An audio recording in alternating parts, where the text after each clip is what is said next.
We're looking at the Week 4 NFL slate. Come on, baby. For player props. We're looking at highers, lowers, over-unders, whatever you want to call it. And we are making some decisions, telling you what we're going to be betting on this week. And you're free to do whatever you want to do with your money. But we're going to tell you some bets that we really, really like in player props, player stats this weekend.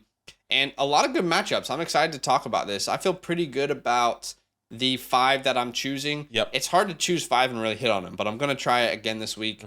I got 2 back-to-back entries that I've hit on, so I got a hot streak going, and I'm ready to keep it flowing. Only have 1. Didn't hit on my Sunday slate. That just went to shit. But the Thursday night one. Yeah, the Thursday night one, we both felt really confident too. Yeah. All right. I'm going to go ahead and start. By the way, if you want to play Pick'ems with us, join our Discord. But before you do that, use our promo code LAND, LAND, when you sign up to UnderDog Fantasy. Link in the description, and you will get your deposit matched up to $100. You put 100, you get 100 back. All right, I'm going to bring you to my first Pick'em of the day, and that is someone I told people to trade for this week. That is Christopher Olave. I'm going higher than 62.5 receiving yards. The only week that Olave has not hit the higher mark was week 1. I mean, rookies week 1, they don't typically get that kind of workload, so that shouldn't be surprising to us. In week 2, he had 80 yards, so he hit the higher on 13 targets. In week 3, he had 147 yards on 13 targets again. In the past 2 weeks, he has 26 targets. Michael Thomas didn't practice on the day that we're recording this because of his toe. Jarvis Landry also did not practice because of his ankle. So even if those guys are healthy, like I don't believe that it hurts Olave personally. I know some people sit on different sides of that fence. But even if these guys are healthy, I think Olave is going to feast. And the good thing about his yardage stat here that I'm betting higher on is that he can do this with 1 play. He is the deep threat for this team. He has the most air yards in the NFL, the highest ADOT, like every stat. He's like the biggest deep threat right now in the NFL. Not that, that's his only limitations or anything, but I'm going higher there. And then I'm going to a player that I like, but I don't like the matchup, and that is J.K. Dobbins. Bobbing like I'm Dobbins. 51.5 total yards. I'm going lower, okay? Last week, he returned. He had 40 total yards on 9 opportunities. I like J.K. Dobbins as a buy low in fantasy right now, and Badake brought him this week as a buy low. But we both can agree that this matchup is not the matchup that you really want to be betting a higher on. Now, maybe he hits it, but this is a really, really tough defense going up. Talking about the matchup with the Buffalo Bills, they are currently tied for giving up the least amount of rushing yards to running backs. So this is, if you're looking at like worst matchups for running backs, this is right at the top of the list. Also, JK is dealing with a chest injury. We just found out about that today. He should be okay, but Justice Hill also looked pretty good in his limited work. So expect this team to prioritize JK long-term, just like they always have. I expect him to play, but I don't expect him to get like 15 touches or something like that. I expect it to be around 10 or less. So I like JK after this week, but I am smashing the lower here. And then let's go. I'm gonna give you back-to-back picks from my Washington Commanders. Here we go. Let's go. Washington Commanders. I don't even want to watch these games at times because of how bad our offensive line is. But let me smash the higher on Carson Wentz's passing yards this week. 229.5 passing yards. He's hit the higher on this number in 2 of 3 games this year. Last week, they faced what I believe is probably the best defense in the NFC.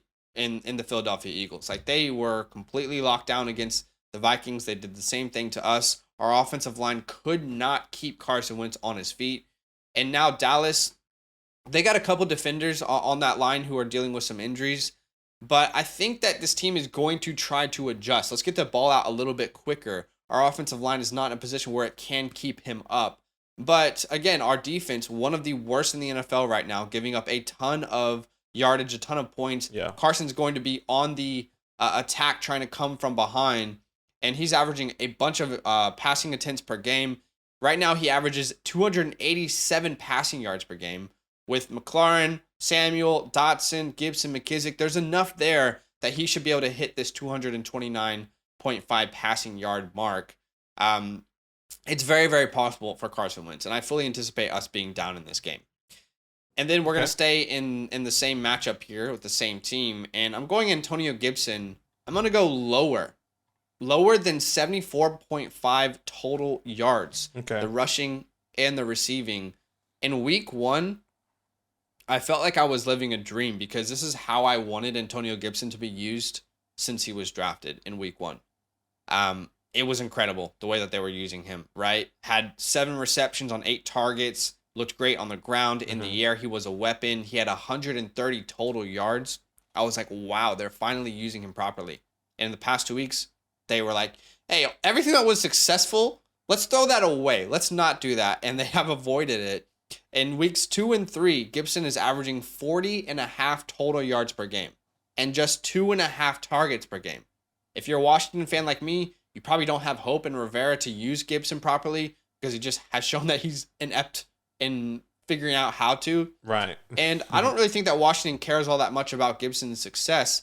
I think they are waiting for Brian Robinson to be back. Not that he'll be the guy, but it's going to be a full-blown 3-way, like I said before, just not the 3-way you want to be a part of. Right. And the last one that I'm going to is Dameon Pierce here. I'm going to take the higher than 57.5 rushing yards for Dameon Pierce versus the Chargers. Pierce has hit higher on this number in 2 of 3 games. Again, week 1, the only reason he didn't, these rookies don't get the kind of workload we expect them to. Yeah. In week 1, it was Rex Burkhead, and he was getting fed. And then after that, they were like, why, hey guys, why are we doing that? No, it was literally the coach himself. He was like, I am stupid. I'm going to give the ball to Dameon Pierce. That's literally what he told himself in the mirror in the morning. Yeah, exactly. Since then, week 2, 15 carries, 69 yards. Week 3, 20 carries, 80 yards. Right. Despite the lackluster week 1 performance, he's still averaging over this number, 60 rushing yards per game. And now they're facing the Chargers, who probably won't have Joey Bosa, and just let James Robinson and Travis Etienne combine for 145 rushing yards.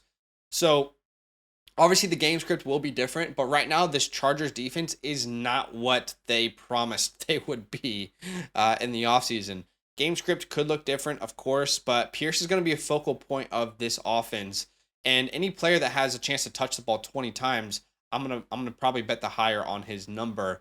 So that is my slate for the weekend. Again, Olave higher than 62 receiving yards. JK lower than his total.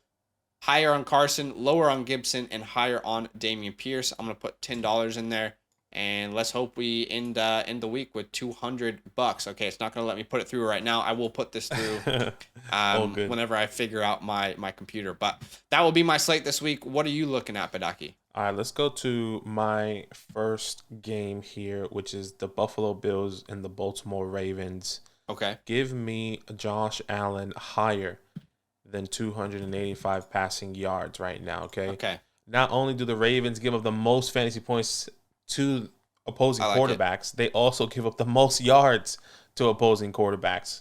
Yeah, I mean, if we go back to see what Tua threw, 496 yards. Mac Jones, 321 yards. I mean, that's clearly a problem the past 2 games.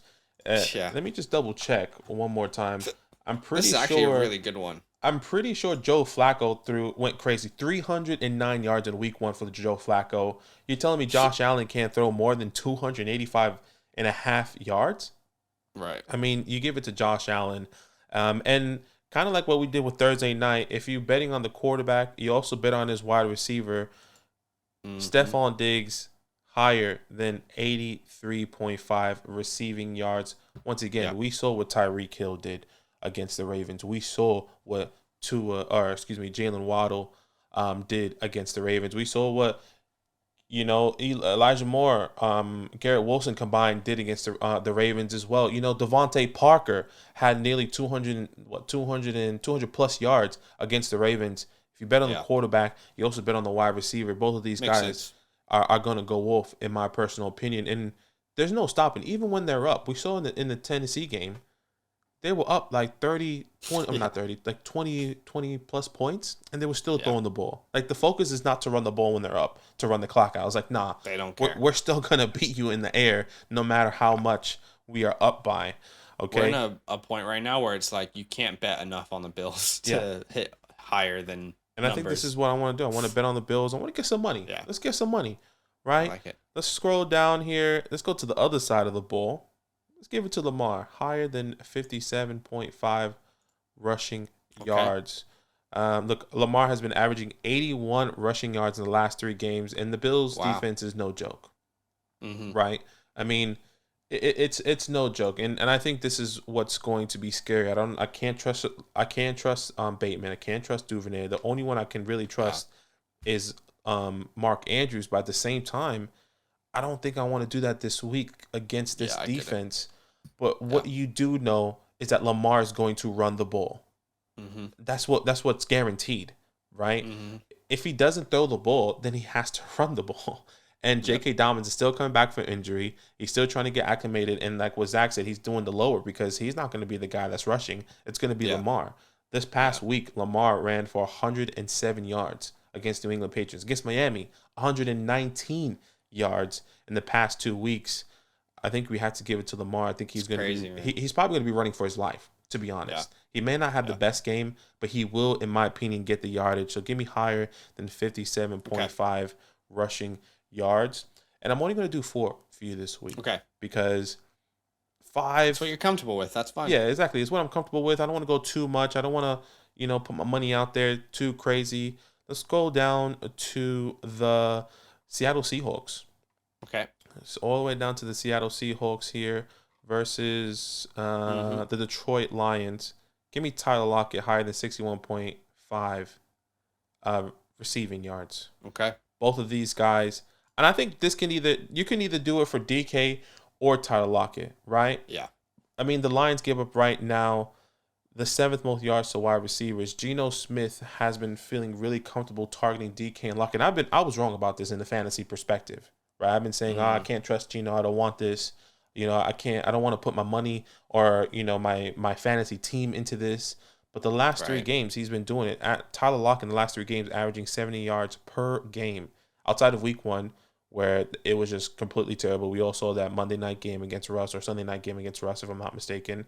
Yeah, that Denver defense is no joke. It's no joke. But Tyler Lockett, 9 targets on week 3 for over 76 yards. Week 2, 9 targets against San Francisco. Actually, 11 targets in both. 11 targets in both of those games, 9 receptions, 76 yards and 107 yards. In week 2, 107, and week 3, 76 yards. I feel really comfortable taking the higher here against the Detroit Lions, who just lost, if I'm not mistaken, I think it's Tracy Walker, their safety, and Jeff Okudah is going to be going against DK Metcalf. So I feel pretty confident that Tyler Lockett is going to be open in the flat, in the outside, just like he was, against in the Atlanta game and in the San Francisco game. So give me Tyler Lockett higher than 61.5 receiving yards. I just like doing higher. I can't do the lowers. I feel like I don't want to say no to somebody. I want to say yes for somebody, right? I mean, hey, you bet however you want to. No, for sure. So just to go through it again, Josh Allen higher than 285.5 passing yards. Stephon Diggs higher than 83.5 receiving yards. Lamar Jackson higher than 57.5 rushing yards. And Tyler Lockett higher than 61.5 receiving yards. I'm just going to put $10 here. Yeah, he'll put $10. You guys are seeing my screen, but he's going to submit that for himself, of course. I just submitted that, so it should be... there's a couple other I just wanted to quickly highlight that I felt pretty comfortable that we could bet on. Yeah. One of those is Alvin Kamara. Except... This is the London game. London, by the way. Okay, never mind, because literally, I swear to you, man, 20 minutes ago when I was prepping for this video, Alvin Kamara's line was 62.5 total yards. Now it's 77.5. So never mind. You got to get in early. Amari Cooper. Okay, Amari Cooper is still the same. 62.5 receiving yards. I mean, he's been really great the last couple of weeks. He's clearly the wide receiver 1 on this team. Yeah. He's probably going to get 9 to 10 targets again versus Atlanta. So that felt like another one that was pretty comfortable to me. But yeah, those were the 2 that I wanted to bring. I think Alvin's going to have a great bounce back game, but they moved that line pretty recently, so I'll stick with what I had. Yeah, no, that's fine. I think one guy I would like to say is Javonte Williams. It might be a little bit of a risk. Yeah. 52.5 rushing yards. Give me higher than that. I feel like this is the get right game for Kamara. Javonte Williams. He is just a guy that I feel really confident in. I said this. He was a buy low candidate in our other video. But I feel really confident there.